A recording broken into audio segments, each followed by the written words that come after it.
In this video, we're going to be talking about how to reset East West Bank password. So let's just get straight into the video, shall we? First things first, if you haven't already downloaded and installed the East West application, go ahead and do that and simply go ahead and open it.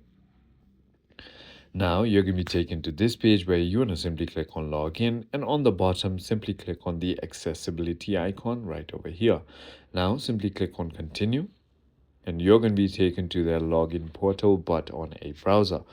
And now, as you can see, there's going to be a forgot password tab right over here. Click on that, and now all you need to do is simply go ahead and enter your username, your date of birth, and your ID type right over here, and click on continue. And when you do that, they're going to send you a verification code to the mobile number that is linked with your username.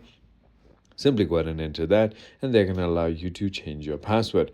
It is as simple as that. I hope this video clarifies everything for you. If you have further more queries, feel free to comment down below, and I'll see you on the next one.